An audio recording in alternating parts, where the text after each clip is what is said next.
Human ba libkas ang hard lockdown sa mga sityo sa 5 ka mga barangay sa Dakbayan, Sugbo?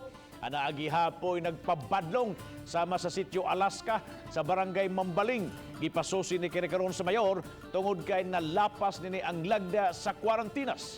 Ano ang report? Makita nining video nga dunay nagkaryuhay sa mga manok igtatari. Nagtapok ang mga nananaw nga higpit nga gidili sa present health protocol. Nahitabo kini pipila lang kuno ka oras human gilibkas ang hard lockdown.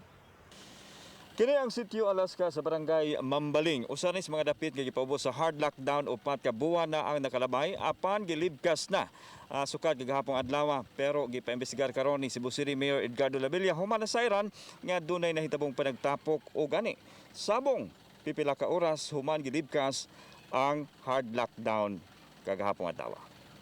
The city attorney has been directed to go all out to the violators of the basic or minimum requirements, to go after them.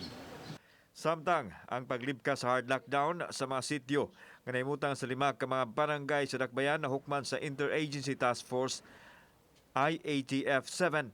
Naglakip kini sa sityo sa Patera sa Barangay Luz, Villa Gonzalo sa Barangay Tijero, Alaska sa Mambaling, Kalihon sa Labangon ug sityo Kasagingan sa Bakayan.